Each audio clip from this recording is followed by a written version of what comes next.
hoje para dar início ao nosso projeto que vai trazer aqui para a CEMED os professores, historiadores, pesquisadores que estudam a história de Campo Grande. Vamos conversar com a professora, pesquisadora, historiadora, formada pela Universidade Federal de Mato Grosso do Sul, tendo seu mestrado e doutorado pela Universidade Federal da Grande Dourados, professora Lenita Calado, que vai nos falar sobre o seu livro que conta a história da nossa Feira Central, a Feirona, com um livro intitulado Era uma Feira aonde a Ginelo, Campo Grande e sua Feira Central. Nós vamos bater um papo sobre esse tema que é tão importante para a história regional. Tudo bem, professora? Tudo bom, Jefferson. Para nós começarmos aqui, por que pesquisar Campo Grande e por que pesquisar a Feira Central de Campo Grande? Bom, primeiro gostaria de agradecer o convite, né, de vocês aqui, principalmente você, meu ex-aluno, para colaborar com esse projeto de base para os professores e também para os alunos na educação, né? É importante a gente frisar e agradecer esses momentos, porque eu tenho notado, por exemplo, eu estive professora substituta na UFMS por alguns anos, e lá que nós nos conhecemos, e hoje eu vejo que os meus alunos, os nossos alunos da UFMS, estão em campo, estão trabalhando, estão no chão de escola, e isso é muito importante para a gente ir avançando no ensino de história. Né? A gente tem a formação na federal, e é importante que essa formação chegue realmente às escolas do nosso estado, do município, e que esses alunos possam ir transformando, melhorando o ensino de história, né? Chegando em modelos diferentes do que eram usados antigamente. Então, a gente tem uma evolução também na ciência, na disciplina de história. E isso é muito importante. Então, eu fico feliz de estar aqui nesse momento. A gente agradece muito por ter aceitado de pronto o nosso convite. Estamos aqui para colaborar. Então, a gente... bom, você perguntou sobre a pesquisa sobre a Feira Livre Central. Eu tenho na apresentação do livro, da dissertação, que é a minha dissertação de mestrado, né? Ele foi lançado em 2013, então já tem aí um tempo de uma estrada dele, também do livro, e da pesquisa, né? E existe um autor, o Paul Veyne, que eu gosto muito de utilizá-lo, ele fala sobre a intriga do historiador. O historiador, ele tem como objeto uma intriga, aquilo que o intriga sobre a história. E a feira, eu sou nascida em Campo Grande, né, sou natural de Campo Grande, a feira, ela estava, né, para mim, nessa intriga, que era o meu objeto de estudo, que é a cidade de Campo Grande. Então, quando eu fui para a pesquisa, depois de toda a base teórica, tudo, me causou essas questões sobre o que era o movimento Feira Livre Central em Campo Grande, diferente de todas as feiras livres conhecidas no Brasil, diferente de um modo de ser, da formação, tanto do material, da parte material, quanto da parte subjetiva, e essa feira, como ela era tratada pelos moradores, culturalmente, como é que ela estava na cidade de Campo Grande. E como é que ela refletia a própria cidade. Então, ela se tornou meu objeto, tanto por eu conviver com a feira, inclusive na apresentação do livro existe uma parte que eu conto toda essa história de como eu vivi perto da feira e me relacionando com a feira, depois de adulta, quando criança. Então, eu tinha isso e, ao mesmo tempo, eu tinha o sentimento de que a feira me trazia a ideia de uma Campo Grande. Sim. E assim como trazia, talvez, para todos os moradores da cidade, trouxesse aquela ideia de Campo Grande, de como é a cidade de Campo Grande. Então, aquela questão das pessoas virem de fora e os moradores levarem até a feira, Olha, isso aqui é parte da cidade de Campo Grande, isso aqui é a gente. É a isso história aqui é do cotidiano. Exatamente, a história do cotidiano, e tem os autores que a gente trabalha, né? Michel de Certeau, vários autores que vão dizer sobre isso. Sim. Então, até Michel de Certeau, na escrita da história, ele fala sobre o lugar social do historiador. E o meu lugar social era esse. Era o lugar de moradora, de habitante da cidade e que convivia com essa feira. Com a feira de rua, a feira que daí nós vamos tratar aqui, né, contar algumas coisas sobre ela. E o surgimento da feira, professora? A gente sabe que ela não nasceu onde ela está hoje. Como foi esse surgimento dela? Sim, a Feira Livre Central, ela surge regulamentada pelos órgãos da Prefeitura Municipal de Campo Grande em 1925.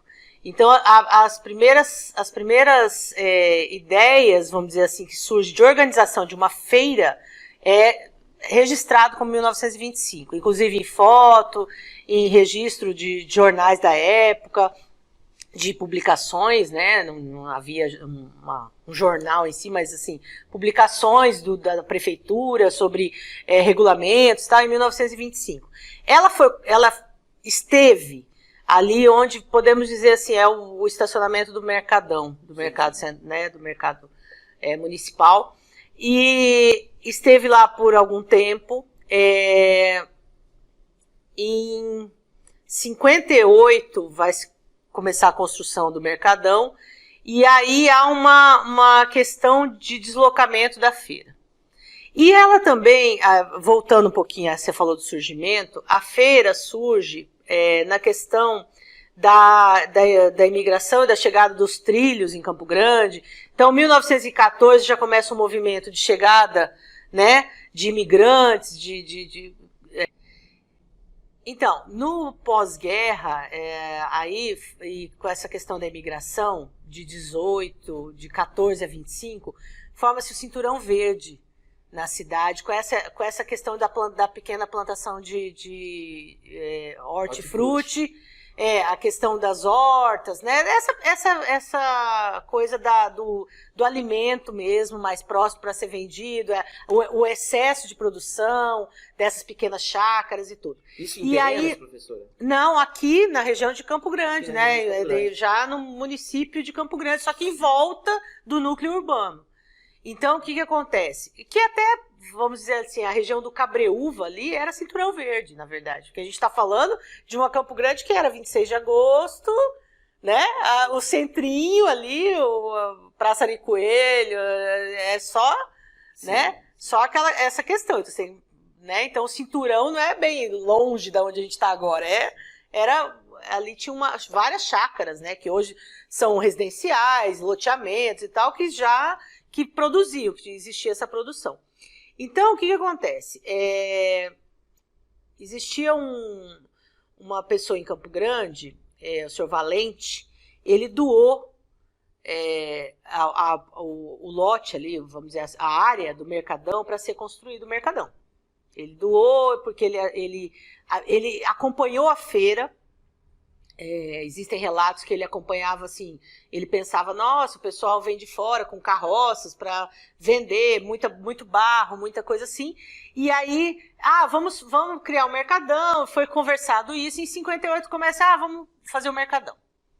Então ele doa esse lote, para ajudar e tal, existem, né, relatos e documentos sobre isso, e aí constrói esse Mercadão, só que a ideia era que os feirantes ali naquele espaço, fossem para dentro do Mercadão. Só que aí há uma divergência de pensamentos e alguns falam, não, a gente gosta do movimento de trazer a coisa e não ter que ficar com um lugar fixo, e não ter um gasto com isso e sei lá o quê. Por algumas razões que a gente talvez nem consiga determinar agora, mas enfim, eles foram, alguns ficaram, vamos ficar dentro do Mercadão, e outros falaram, não, a gente gostaria de um movimento de feira, né, naquele momento. Então, Nesse período aí, também existe uma lei em Campo Grande, nesse período, eu falo assim, porque a gente nunca vai chegar ali na minúcia, por que aconteceu exatamente isso? Isso também não interfere, né, na questão de análise historiográfica sobre isso. Mas existe um momento também que existe uma lei em Campo Grande que, em alguns locais, perto de escolas ou de hospitais, se não me engano, tem que ter uma lei de silêncio, então não pode ter feira, tem uma coisa assim. E aí eles tentam colocar ela na Antônio Maria Coelho, já com essa questão do Mercadão. Existe então uma resistência Existe. A localidade da feira, Existe. a própria identidade da feira, existe? Existe, e eu vou te dizer que, assim, pelo que eu consegui ver no trabalho, na pesquisa, existe uma resistência na questão de popular. E até em 2004, quando nós vamos chegar com a mudança dela ali para perto da estação ferroviária e todo aquele complexo.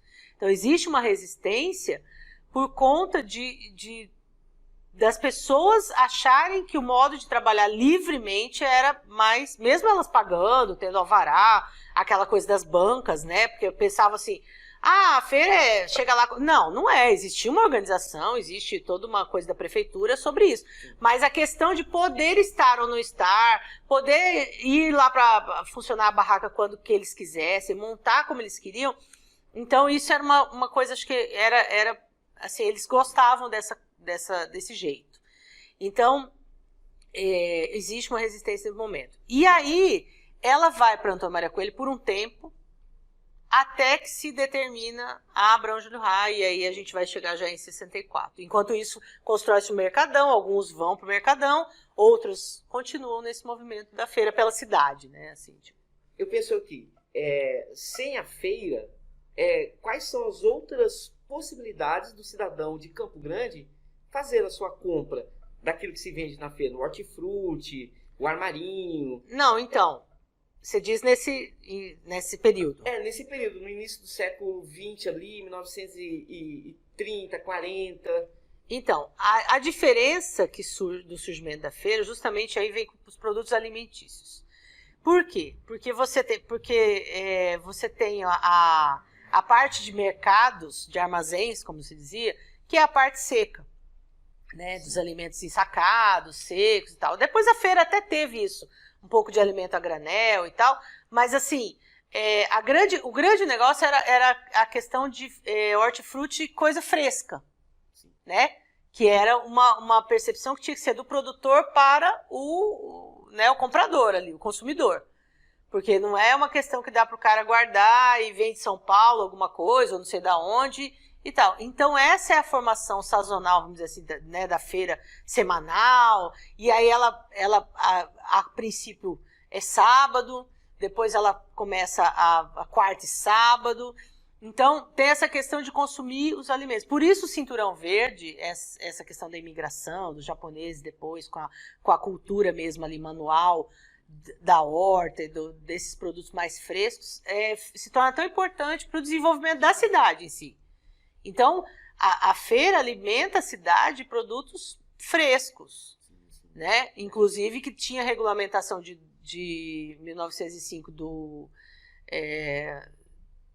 da prefeitura com relação ao gado, né? Ao abate de gado, aos frigoríficos e tal, a venda de carne, né? Nos mercados e tudo, e no Mercadão vai se criar aí um ambiente que pode ser box para vender carne e tudo isso, e a feira se mantém no outro lado, porque ela não tem esses produtos que causam tanto problema, né? Tipo, é só o fresco, o que vem ali do produtor. Sim, muito bom.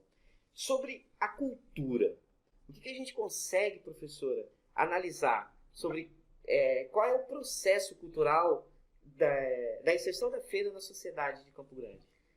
Então, para trabalhar com cultura, primeiro a gente tem que analisar o que significa, o que quer dizer cultura, né? Existem conceitos que vão determinar isso, mas quando a gente trabalha cultura e fala sobre cidade, feira, a gente vai trabalhar no sentido do significado. O que é cultural? É aquilo que tem significado para alguém. Então, E aí, voltando para a feira, para a cidade de Campo Grande, o que essa feira significa ou significou, principalmente esse período, que é o que eu estudo antes dessa mudança, para o local fixo, fechado, regulamentado mais fortemente como condomínio. Então, a gente vai entender o que significa para o morador de Campo Grande a Feira Livre Central. E aí, mais fortemente, quando ela vai para a Rua Abrão Júlio Rai, ela, depois com o passar do tempo, ela ficou 40 anos, né, até 2004. Então, ela adquire, vamos dizer, uma forma, que eu até falo no livro, assim, para explicar um T, né, como se fosse um T nas ruas, formando, então é uma quadra grande, e depois nas outras ruas faz tem uma parte também que forma esse T, de barracas, e aí essa formação dela vai propiciar o significado dessa coisa coletiva, de estar coletivamente consumindo produtos, comprando, mas ao mesmo tempo pertencendo àquela cidade, usando da feira como um evento de socialização. Muito bem. Então esse é o significado. E aí Campo Grande vai se desenvolver nesses 40 anos aí com essa feira de rua, com essa feira que é tudo, assim, entre aspas, né, vamos dizer, tudo permitido de forma democrática, ou seja, você vai, existem algumas coisas que as pessoas mais novas e que não conviveram com essa feira devem saber, eu acho que é importante saber, que, por exemplo, você ia comer o sobá ou o espetinho e você sentava junto numa mesa só com 20 pessoas, 30 pessoas, dependendo do tamanho da barraca. Então você sentava em volta daqueles bancos. Hoje é uma coisa impensável na nossa sociedade. Isso eu acho que é o que a gente perdeu. Então a gente sentava ali de uma forma ou outra, você olhava para um para o outro, falava um oi. Às vezes você estava saindo do barzinho da noite de Campo Grande, 4 horas da manhã, passava na feira para comer um sobá. Isso eu fiz muitas vezes, então posso falar. Isso é pesquisa empírica, né? Estive lá, vi. Então você saía lá e oi fulano, tal, né? Hoje é impensável isso na feira ali, regulamentada, né? Todo mundo passa no meio. E quem estiver na barraca, tá tudo certo ali, ninguém... Então eu acho que essa socialização nesse momento de Campo Grande, atravessando a ditadura militar, atravessando um monte de coisa, era muito importante, entendeu? Para essa formação do Campo Grandense. A feira onde ela se situava ali na Abrão Júlio Rai, hoje ela seria possível dentro de uma cidade... com esse pensamento de modernidade. Porque a feira, no lugar onde ela antes estava, ela era um lugar sujo. E aí, eu gostaria de saber sobre a sua pesquisa, sobre vocês, sobre o seu pensamento, seus estudos. A feira antiga, ela era um espaço sujo? Tá, então, primeiro vamos falar sobre um autor que eu gosto muito, que é o Michel Foucault. O Michel Foucault fala que a gente constrói verdades, né? A gente inventa história, e aí tem toda uma discussão teórica sobre isso, claro, assim, a grosso modo não dá para se explicar, mas e a gente constrói verdades.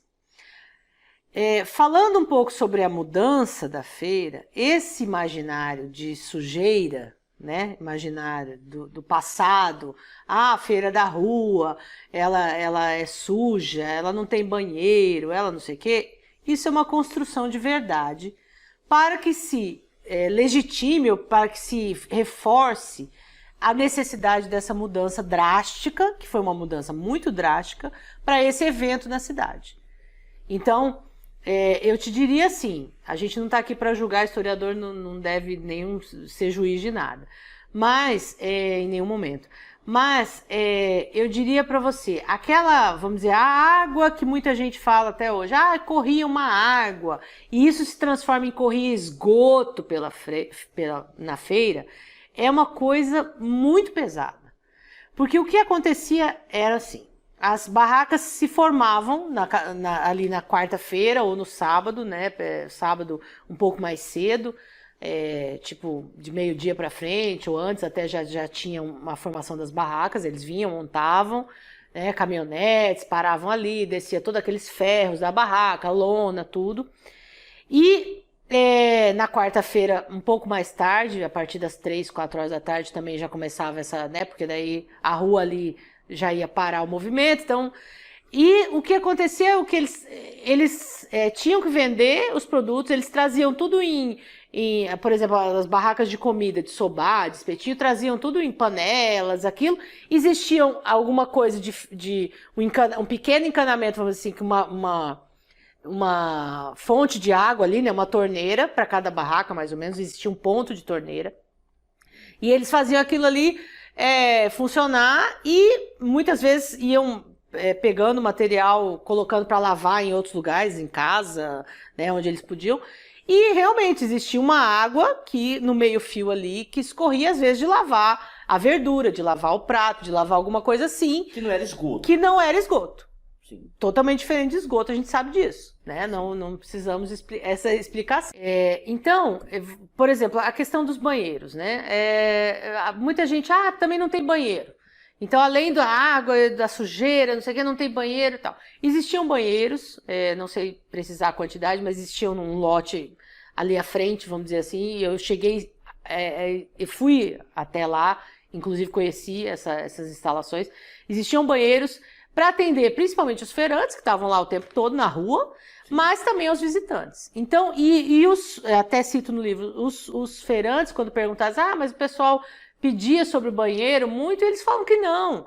Porque é como você ir, por exemplo, num parque de diversões, você já sai de casa preparado para aquilo. Você vai ficar ali 1 hora, 2 horas, você sabe que você não vai ter uma necessidade de ir ao banheiro, mas se tiver, existe. Então, isso foi feito assim, um convencimento de que tudo isso era muito necessário para que a feira realmente fosse para outro local, que são o que Foucault vai dizer sobre as microtáticas do poder, que vai minando ali um caminho para se chegar ao que se quer. E isso aconteceu nesse processo. Tanto que nós temos também, por exemplo, na questão do plano diretor, feito para a cidade de Campo Grande, no escritório do Jaime Lerner, em Curitiba, que é muito importante falar isso, em 1977, e aí com a criação do Estado, tudo isso você vê, o processo que a feira estava lá, entendeu? Foi tudo se modificando, a cidade foi ganhando o status de capital e tudo, e a feira continuava funcionando. Então, o que acontece? Em 77, o Jaime Lerner é chamado, o escritório dele, para fazer o plano diretor de Campo Grande, da cidade de Campo Grande. E aí existe toda uma formulação dessa cidade que vai se transformar para um movimento mais moderno, vai se transformar em capital. Então, o que acontece? As grandes avenidas que hoje vocês veem em Campo Grande, que ligam os bairros ao centro, elas são dessa formatação de cidade, vamos dizer assim, dessa formação.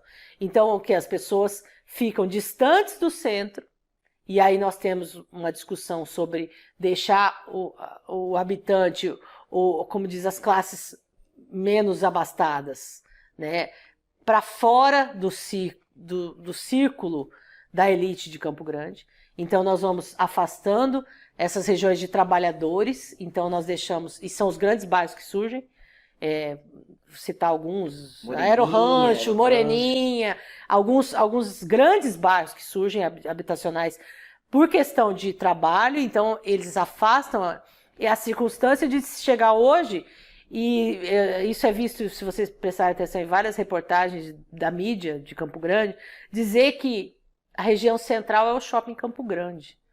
Eu já ouvi isso várias vezes, não é? Se vocês prestarem atenção em algumas reportagens, na região central, no shopping Campo Grande. O shopping Campo Grande não é região central.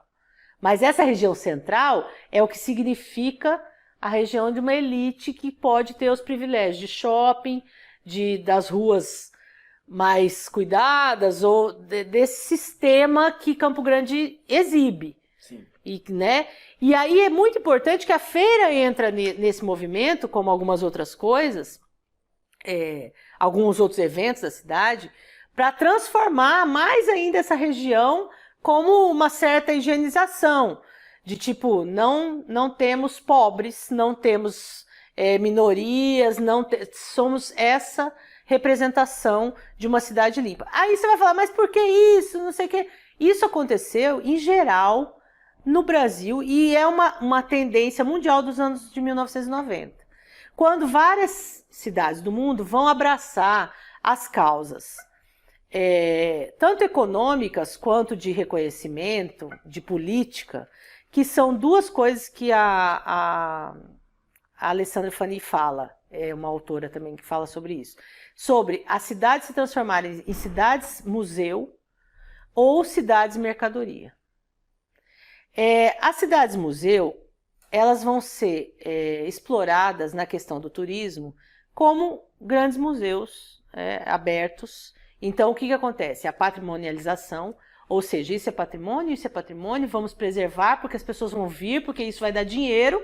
E existe até a questão de concorrências. Você vê que a partir de 1990, depois dos anos 2000 ainda muito, a questão do prefeito ser eleito o melhor prefeito do Brasil, ou ser o prefeito da cidade mais não sei o quê, a cidade arborizada, a cidade mais... Entendeu? Por quê? Porque esses títulos vão dar o quê? Visibilidade, e isso gera recurso. Sim, sim.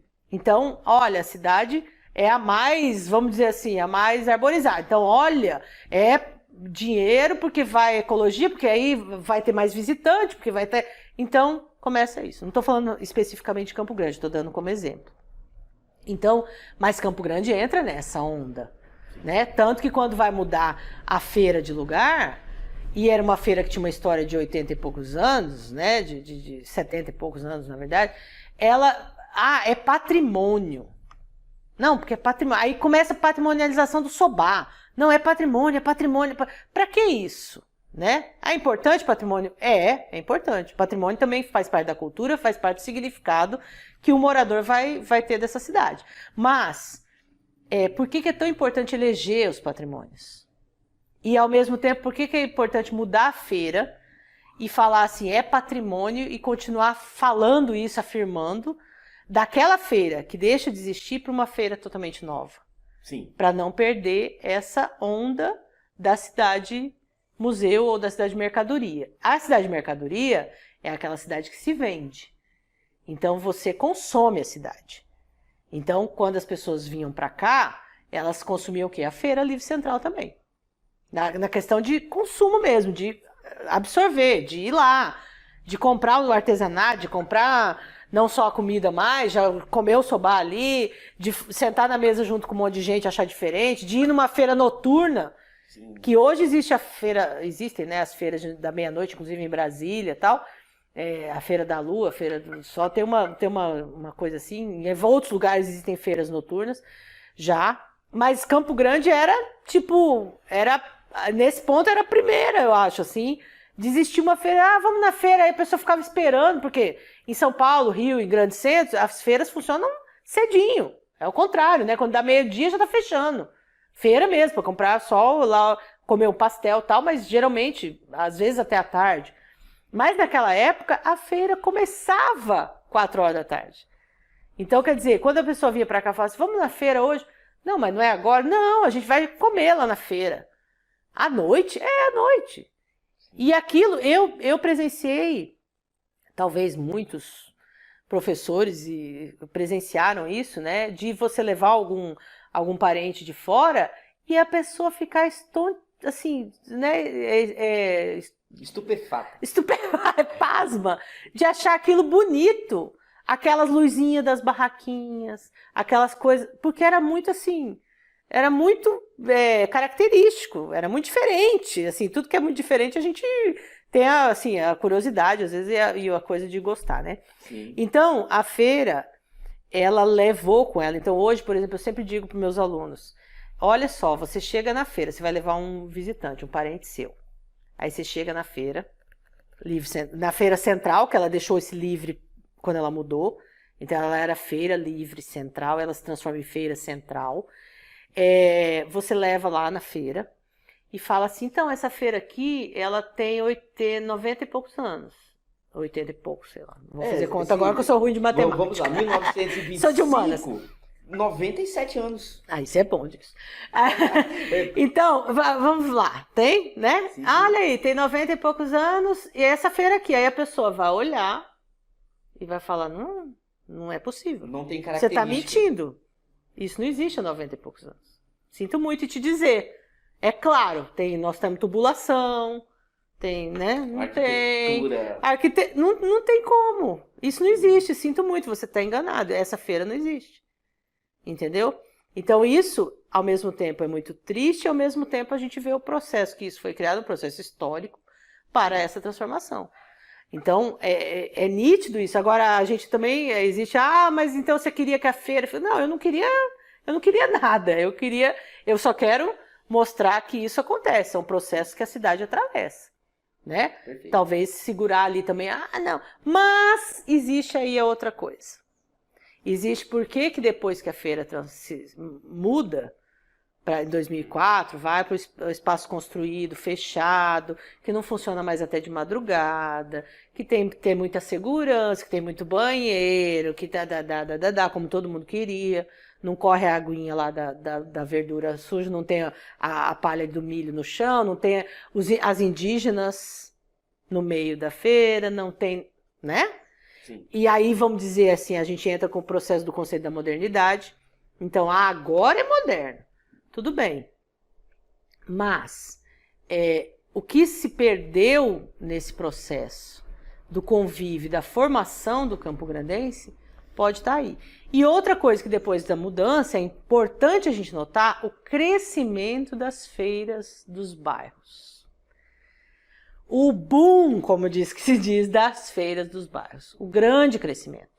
Se você vê, hoje nós temos grandes feiras, eu, assim, não vou me lembrar de todos, mas ali mesmo onde eu moro, no Coronel Antonino, existia uma feira que era muito pequenininha, assim, 2 barraquinhas.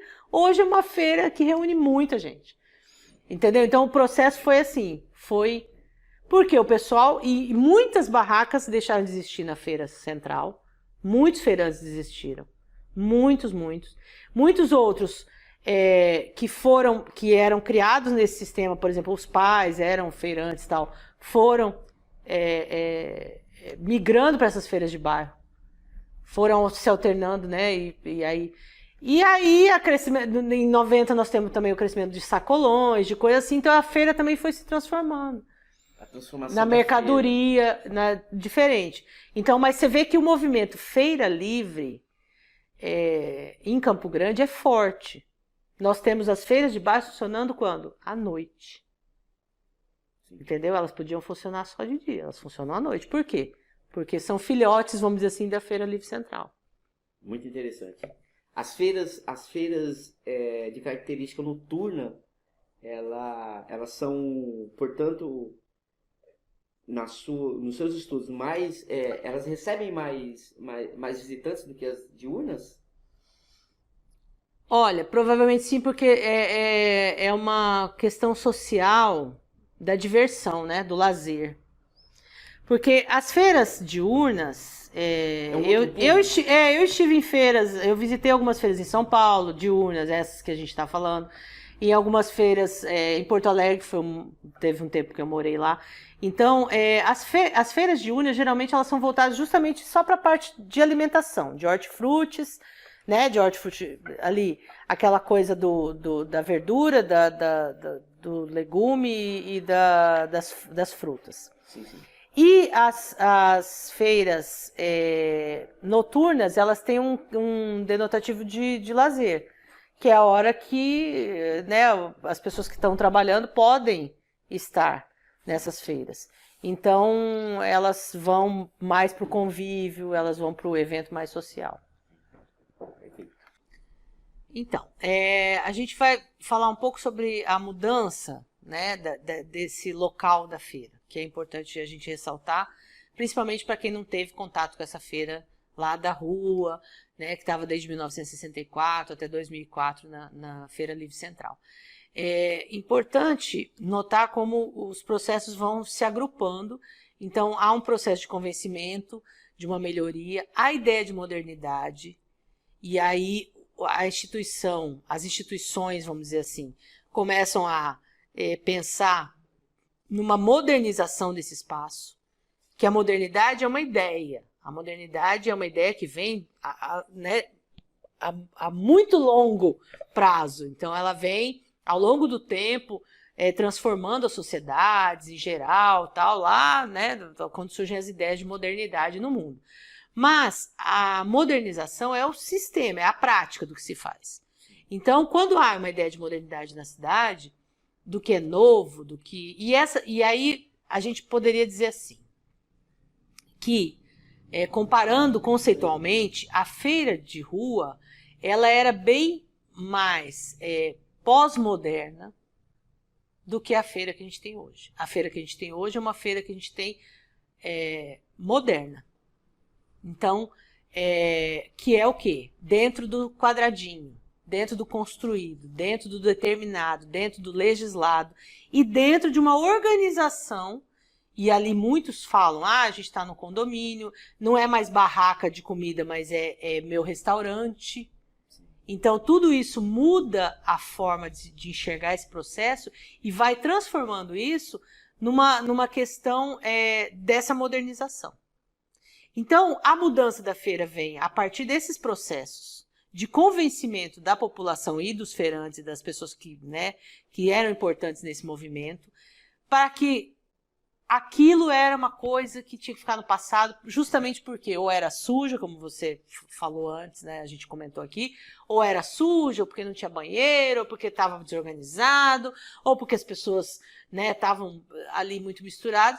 E, na verdade, era um movimento pós-moderno, ou seja, o que é o movimento de pós-modernidade na feira da rua? É a liberdade, vamos dizer assim, o caos, entre aspas, não o caos de uma maneira negativa, mas o caos do que é o ser humano, do complexo que é o ser humano, de poder sair de um patamar, muitas vezes você não ter contato, vamos dizer assim, muito com a população da cidade, e ali você está aberto para isso, né? Aquele convívio, mas sem preconceitos e sem normas muito específicas, porque você tinha ali a indígena vendendo o produto ali também, no chão, às vezes elas estendiam ali um pano, alguma coisa para colocar os produtos, como elas traziam também, né, das suas comunidades.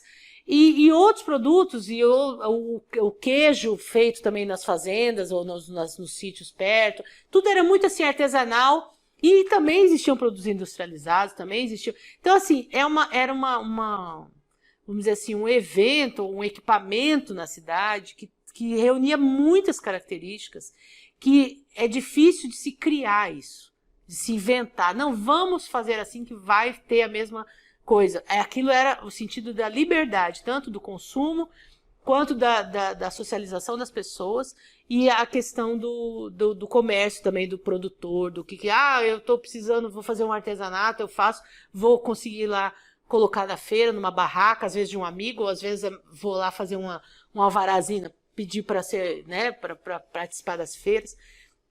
E aí a gente vê que isso resiste, essa é a resistência que existe nesse movimento.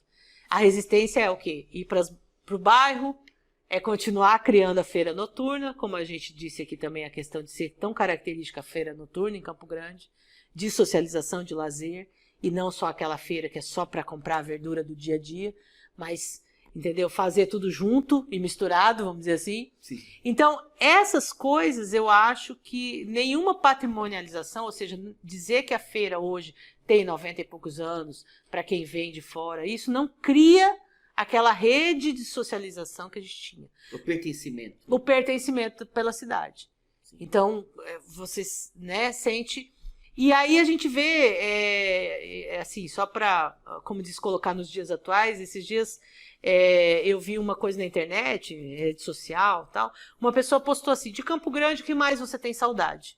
E eu fui nos comentários olhar, falar, E aí você vê que nós temos aí 20 anos quase já da mudança da feira, e muitas pessoas colocaram lá, Feira Livre Central. Assim como outras coisas, né? Outros lugares, boates, outros... Mas assim, surgiu muito comentário e eu fiquei com isso na cabeça. Até falei, vou lá conversar com o Jefferson, vou citar isso, porque é incrível. Entendeu? Assim, a minha filha, quando a feira mudou, né, os meus filhos, a gente foi no último dia de feira. E era tão assim, a gente conversava sobre como a feira era, e a gente tinha uma coisa de ir toda semana na feira da rua, lá na Feira Livre Central, que tava todo mundo emocionado no último dia da feira. Tava todo mundo assim, tipo, nossa, isso aqui vai acabar. O clima da feira, então, era de emoção.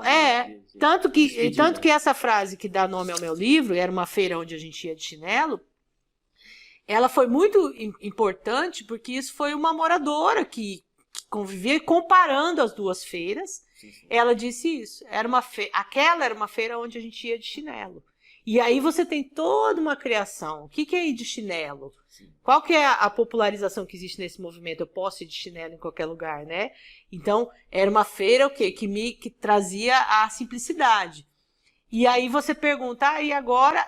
A maioria das palavras que na época que eu fiz a pesquisa eram refletidas nas entrevistas, eram a feira atual é moderna, a feira é bem limpa, bem organizada, ela é uma feira de elite, é uma feira que você vai assim, com cuidado. Então, o que acontece? Eu diria assim, vamos comparar em duas palavras para a gente fechar. A Feira Livre Central era bem mais inclusiva do que a Feira Central, construída como condomínio, funciona como condomínio, com horários fixos, e muito mais exclusivo, né? Que só tem uma parte da população que se sente ali à vontade, pertencendo àquele movimento e tal. E talvez nem tanto aquela parte que a gente diria, nossa, agora vai ser realmente uma elite. Talvez não, né? Não é, né? Talvez não também. E professora, nós em salas de aula, a gente trabalha muito com a questão do que permanece e do que se modifica. Sim. Você nos passou vários relatos, várias informações daquilo que modificou. E as permanências. O que permaneceu do que era e que ainda continua? O que eu acho mais importante quando a gente pensa na pesquisa, Jefferson, é chegar na ideia assim, o que essa sua pesquisa afeta ao lugar que você está pesquisando. Então, assim, essa sua pesquisa adianta para alguma coisa? Vai chegar em algum lugar? Isso a gente sempre se pergunta. E eu acho importante pensar assim, a minha pesquisa pode dar um olhar para os alunos do ensino básico e fundamental, né, aquela coisa toda, pode dar um olhar para a comunidade atual. Isso que a gente estava falando aqui antes. Você vai na feira do seu bairro, o que você sente lá? Né? Como é que é? Aquela estrutura do ensino de história que a gente tem visto, e essa modificação do curso que eu falei no princípio, no ensino de história em si, é colocar esse pequeno historiador que é o aluno para primeiro começar na microhistória dele. Então, a sua família, as suas raízes, a sua comunidade. E isso ele vai... Então, hoje em dia, pelo menos assim, a onda de mais avanço no ensino da história nos diz o seguinte, não adianta você falar pro cara, né, hoje com tanta informação, tanta coisa, internet, não adianta você falar, você tem que saber quais foram as batalhas de Napoleão, como se deu a Revolução Francesa. Isso não adianta, isso não altera. Mas isso não é importante? Não, espera. O importante é ele começar a entender o que é história. E ele começa no pequeno. Então, da onde vieram, por exemplo, os pais? Os avós? São imigrantes? Já são da cidade faz muito tempo? Conviveram com a cidade como? E aí, a partir disso, vai se ampliando a chegar a um tempo que realmente a influência, por exemplo, da Europa, entendeu? Essas mudanças todas, ele vai conseguir entender a partir desse viés. Então, o que é importante na escola lá, você está dizendo, o que permanece? Permanece é dizer, olha, existia uma feira que era assim, era bem grande, agora é aquela feira lá. Mas você tem lugares que são assim, na sua convivência? Sim. Isso tem significado? E aí o aluno vai se colocar no mundo. E isso que a história existe para isso. para o sujeito se reconhecer no mundo. Então, a partir do momento que ele tem a liberdade de entender que a cidade dele é assim, que funciona desse jeito, ele vai poder ir depois adulto em outros lugares e falar, ó, tá vendo? A nossa cidade é de tal maneira, essa aqui é diferente, a nossa feira era de tal jeito, essa aqui é diferente. Então isso é o que permanece, eu acho que o que permanece não é nem o que permanece na cidade, no concreto, no asfalto, vamos dizer assim, não é isso. Ou no patrimônio em si, instituído, né? Olha, isso é patrimônio. Porque, por exemplo, patrimônio material é uma coisa discutida de 10 em 10 anos. É revista. Então, por exemplo, hoje é patrimônio. Se vamos dizer assim, a imigração okinawana, né, que é mais forte sobre a questão do soba, por exemplo, deixar de fazer, vamos dizer, uma situação hipotética. Imaginar, né? Deixaram de fazer soba. Não estão mais a fim de comer soba. Acabou. O pessoal vai lá, mas não tem mais. Aí também vamos comer outra coisa e tal. Pode ser que o soba deixe de ser patrimônio. Então isso não fica. Entendeu? Nada é determinado. Nada é tipo assim, isso vai durar para sempre. Agora, o importante é dizer por que isso significou. E aí a questão da imigração é muito grande. Entendeu? Uma imigração que vai fazer toda essa história e só em 2004 tem uma feira construída que tem um pórtico oriental. Você vê como é que é. Foi uma aceitação. Olha, tem uma imigração aqui. Então aqui é aceito que a imigração contribuiu muito com a formação da cidade. Em 2004. Sendo que a imigração japonesa, os okinawanos já estavam ali, trabalhando, criando todo esse patrimônio, olha, servindo soba ali para a população, uma alimentação mais barata, tal. Então, tipo, você vê que veio toda uma construção e de repente chega um marco. Não, agora a feira aqui é da imigração. Aqui pode ter tudo, aqui pode... Então, isso é importante para o aluno entender. Né? Porque a gente vê gente que tem a história, vamos dizer, tradicional, antiga, aquela que a gente falava do decoreba, a gente não quer mais isso de jeito nenhum. Positivista. A gente não quer mais as perguntas de questionário. A gente quer que o aluno sente e fale assim, olha, minha mãe veio do Japão, ou meu pai veio de uma comunidade de afrodescendentes, né? Ou minha mãe é indígena, meu avô era indígena, e aí a gente foi, e a gente conheceu a feira, e a gente teve contato com essa comunidade, e eu aprendi sobre isso. Então, tipo assim, é esse o lugar do mundo. É isso que para mim, é isso que a história existe. Para ela colocar as pessoas no mundo. Reconhecer o seu Se sentir pertencendo à cidade, a cidade pertencendo a elas também, né? Então, acho que isso que é importante. Muito bem. Hoje, então, para iniciar esse projeto, recebemos a professora, doutora historiadora, Lenita Calado, que deu-nos uma aula sobre a história grande, em especial a feira. Muito obrigado, professora. Obrigada, eu que agradeço.